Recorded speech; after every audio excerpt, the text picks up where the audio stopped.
RTX 4080. It is coming, and it is going to be a game changer. We've been hearing rumours, leaks and insights for the last few months, and the closer we get to launch, the more we learn, and it is sounding super exciting. So in this video, I'm going to explain absolutely everything you need to know, including insight and price, and availability, all after a short word from this video's sponsor.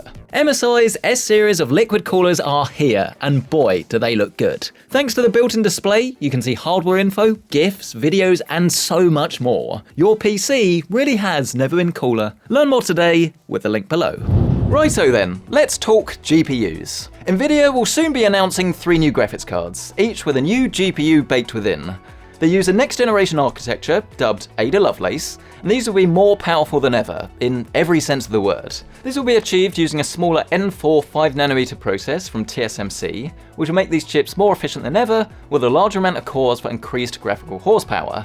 These new graphics cards are all Nvidia's flagships, however, so don't go expecting any budget cards until at least 2023. The ones we can expect in the meantime are the RTX 4090, 4080, and 4070. The RTX 4090 will, at least at launch, be the most powerful gaming GPU that Nvidia sell, and it will use the AD102 chip, which is rumoured to pack 16,384 CUDA cores, 24GB of GDDR6X VRAM, and a GPU boost clock of 2,520 MHz. The RTX 4080, meanwhile, will adopt the AD103 GPU with 10,240 CUDA cores and 16GB of GDDR6X VRAM. Finally, we have the RTX 4070 with an AD102 GPU measuring in with 7,168 CUDA cores, but then only 12GB of the slightly slower GDDR6 VRAM. It took me so long to say that, it's really hard to say GDDR6 and GDDR6X.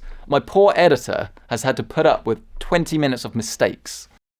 Whether this next bit is a positive or a negative depends on the spin that you want to take. But Nvidia's secret weapon this time around is all about power limits, because all of these cards use a lot of juice. And at the end of the day, more power does mean more performance. I do think we're going to be blown away with just how powerful these new GPUs will be, but with each chip using 450, 420, and 300 watts respectively, that is a whacking great jump from the 350 watts that was found on the RTX 3080. This likely means that the 12-pin power connector is going to be found on all of Nvidia's new cards, and an 850 or 1000 watt power supply is probably going to be the recommended minimum. Ouch. Piecing all of this together and adding in a little bit of PC-centric speculation, and I'd wager that the new cards are probably going to be around about 50% more performant. That's a good word, performant, isn't it? They're going to be 50% more performant than their previous counterparts, and that's just in terms of rasterization. Because of course, the RTX 30 series made ray tracing and DLSS significantly better than it was on the 20 series, so we're likely to see this FPS gap get even closer next time out. This could finally mean that ray tracing performance isn't actually that different to RTX off, though I personally think it's probably going to be more evolutionary rather than revolutionary. We can all bet our cotton socks that Jensen is probably going to come out on stage and he's going to compare the ray tracing performance with DLSS versus RTX entirely off, so no DLSS. So the performance will be very similar, if not slightly better, with RTX on versus off, but it's not quite an apples to apples comparison, because personally I would compare it with DLSS, no RT, and then RT and DLSS, so they're the same, but they probably won't.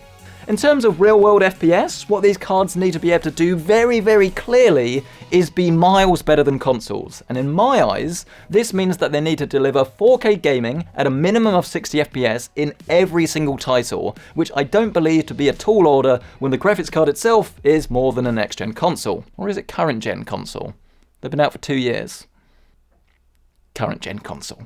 You can also expect Nvidia to throw in a few new features around launch time too. There's often new tidbits to unfold that will give you extra performance, visual quality, or just better ways to stream or share your gameplay. You can expect the announcement in late August, early September sort of time. It usually coincides with Gamescom, but it might be slightly later, and then the cards should start to ship between 2 and 4 weeks after that. And availability should actually be a little bit better as well. Of course, we all know what happened with the last launch, but as demand for GPUs does start to dwindle a little bit, and the pandemic hopefully well and truly is behind us, this should be a lot more normal. I'll make no bones about it though, better and normal doesn't necessarily mean good, so I'd wager that you can expect sellouts after the first few phases of the launch before more of a return to normality at some point after Christmas, hopefully pretty early on. Now, pricing is definitely where things start to get a little bit tricky, because this hasn't leaked yet, because it almost certainly hasn't been confirmed yet. And in the UK, inflation is around about 10%, something absolutely crazy. So the wise heads would expect the GPUs to cost 10% more than last time. So I think they were £649 RRP, so in the UK you're looking at around about 720-ish, maybe 725, but there's a lot more factors at play at the moment.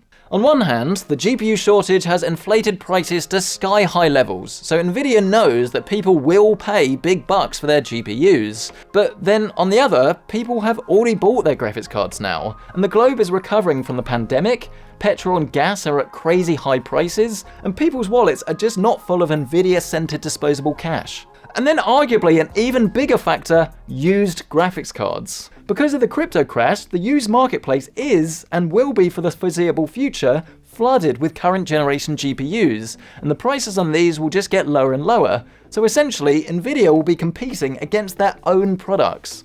It is definitely a bit up in the air for sure, but my money is probably on a slight price increase because they can justify it by saying the cost of materials has gone up, which to be fair, they have. But the question isn't necessarily how much are they going to cost, all of this speculation, it's is one of these actually going to be worth waiting for and saving up for in the first place? Are these new graphics cards going to be worth buying? And I'm in two minds about it, honestly, because it all comes down to whether you actually need a new graphics card.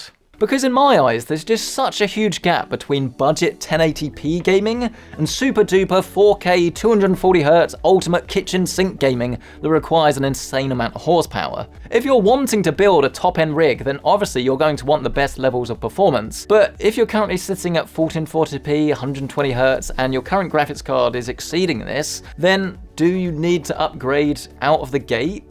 Personally, I don't think so. We're all guilty of hopping aboard the hype train from time to time, but when we're in such a sensitive environment right now, I would never actively sell your GPU until you have your new one in your hands, and I would only get a new one if you actively need the extra performance. So the question very much goes out to you guys on this one. How much performance do you need? What are you expecting from the next generation? And how good would it have to be? What would the pricing have to be for you to actually consider picking one up and that being a worthy purchase? I would love to hear from you.